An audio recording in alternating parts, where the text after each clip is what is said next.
Hello and welcome to this week's tarot reading for all water signs. I hope this finds you well. I trust you'll use your own intuition as your primary instrument of resonance, leave behind what does not reverberate. Tarot does not tell the future. The only thing that determines your future is how you react, reflect, and respond to the messages herein. In front of me, I have a spread that makes me feel like you are coming to a point where you are needing to show your strength, your skill set in some way. I have the 10 of Pentacles here, and this is Mercury in its exaltation point. And Mercury in Virgo is the nakshatra of Hasta, which is the hand. So using your hands, being very hands-on is what I'm seeing for you. And I feel as though it's in some sort of tournament, some sort of sporting event, some sort of feat of strength, just getting visions of Seinfeld, the feats of strength. Maybe it's just the feats of strength having to go through, during Christmas time and coming into the end of the year, you have to really persevere through all of whatever the hell December we've made December into in this modern society. But I'm seeing that you're coming into contact with someone. We have the Four of Swords here as well with the truce, and I also have the Tower card here, and on the Tower there is the Dove. So I am seeing some sort of conflict that is coming to a head, and this literally could be something judicial in nature as well. I do have the Justice card. It could be something very cerebral in that respect, or something very academic in that respect, or it can be something very brute, from brute force, that Hasta being the hand. But there is this truce element, and it's something that has been keeping you up at night. I have the Nine of Swords here as well, but the thing with the swords is that you can't actually see the end of them. You can't see the end result of this anguish or this fear, and when you actually come to a head of it, you come to the head of the thing that's causing you the fear, you actually realize that, it actually wasn't that bad. And it could just be stage fright. You're going into a tournament, a sporting event, maybe you're competing musically, you're competing against somebody in terms of your skill set. I'm kind of getting karate, or like some sort of test, leveling up like they do in karate, where you learn, like, you do the examination and then you get your next belt, and you are feeling a little bit of anxiety or stage fright, or those feelings which are completely normal, but you do have a really good coach. Whoever has been coaching you, whether that be yourself, whether that be somebody outside of yourself, or just your support network in general, they're looking at you very admirably. We have the Queen of Cups here, and she's literally looking at the card of the guy sitting in the bed, sitting upright with his hands on his head, being kept up at night. And what's funny is that actually on the bed underneath the man who's sitting upright, there are two people having a sword fight, or what is it called? Fencing. They're having there's like a little fencing tournament there that's going on the face of the carved image on the bed. So again, I do kind of see this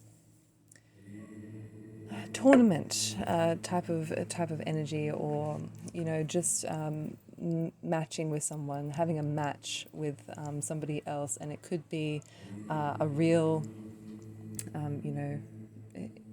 it could be real, as in like you are actually going to head to head with somebody over something legitimate, or it could be for a competition, or it could just be a sporting event on the weekend or something. Like there's levels of like the intensity of what this could be.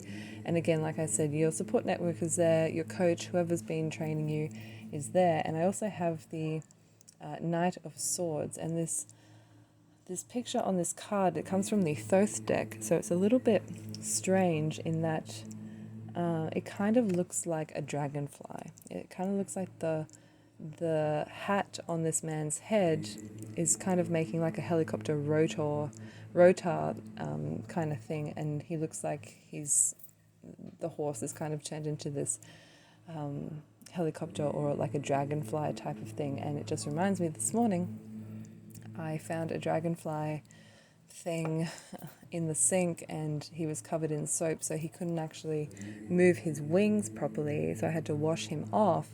But when I was washing him off, he was just kind of like laying there, like kind of just accepting the water that was washing over him, that was cleansing him, and he wasn't trying to, scurry away or run away. And I feel as though that's kind of what, a truce is in a way. If you have to come head to head with this person and you have to make a truce, you just kind of let that wash over you, and you don't take it as a defeat, you don't take it as a win, you literally just take it as a truce, equals. And the Justice card is here as well, and the Truce card is a number 4 card, so there is that equal balance there between the two. And this anguish could be that you're feeling that you just weren't good enough, that it shouldn't have been a truce, that you should have done better and blah blah blah, but actually that's all that you could have done, and that was your skill set at the time, and that is the circumstances, and it's over. Or it is essentially over. There's no point keeping up at night going if, what, but, thinking about all the moves that you could have made or all the things that you could have done, because if you could have done them, you would have done them. And that's the beauty of hindsight, I suppose, is that, you always, and I'm getting the commentary of George and Seinfeld where he goes, the ocean called, they're running out of you, or the drugstore called, or they're running out of you, or whatever it is, to the shrimp comment of him eating the shrimp. Anyway, I'm just going on a tangent, but that's kind of what I'm getting here, is that there's really no point stressing about something that's coming up, and there's no, because you are the coach, or the coach is very good, and you know what you need to do, and you're just going to have that flow. Again, the universe card here is as well, and it's in reverse, but I feel as though it's just that you feel like if you don't make it, your universe or your world is going to get flipped upside down. But that's not the case. It's just your perception of what's going to happen. But what's actually going to happen is that you're going to understand, your capabilities there. With the wealth card, with the 10 of Pentacles there, you're going to understand what you're capable of. You're going to understand your skill set a lot more than if you actually won as well. Because when you win, you kind of are just riding on that high, and you don't actually have that time to reflect either. You just go, yes, I'm winning, and you're not reflecting on what it was that was, actually you're really good at, or what caused you to win. You just are riding that high and aren't being critical or reflective in that way, in a productive way. Whereas if you lose, or if there's a truce, you can kind of look at it in a productive way of going, okay, well, I need to work on that, or I need to work on that. And it's not thinking about it like, I should have done that, or I should have done that. It's like you're trying to change your thought pattern about it and go, okay, I need to just work on that. I need to strengthen that part. I need to, maybe rest on that part. I was doing that too much, and, I need to work on something else. So it's this delicate balance of, not beating yourself up about it, but then also being critical, so that you can actually improve. And you have to know when that critical self-talk is for your improvement, or you're just kind of going around in your own anxieties over things, and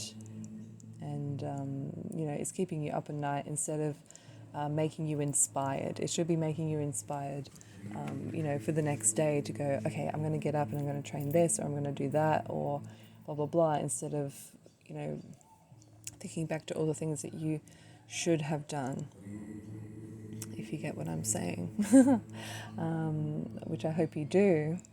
But that's what I'm getting from these cards this week or this month, that there is something going head to head with somebody. It could even just be yourself, going head to head with yourself, going head to head with the energies, and just calling a truce, just letting whatever it is just wash over you, the environment, the expectations, the outcome, whatever it is, you just kind of let it wash over you, and then you can start making steps forward after you have processed that emotion in the moment. I hope you enjoyed this reading. Thank you for listening. Bye.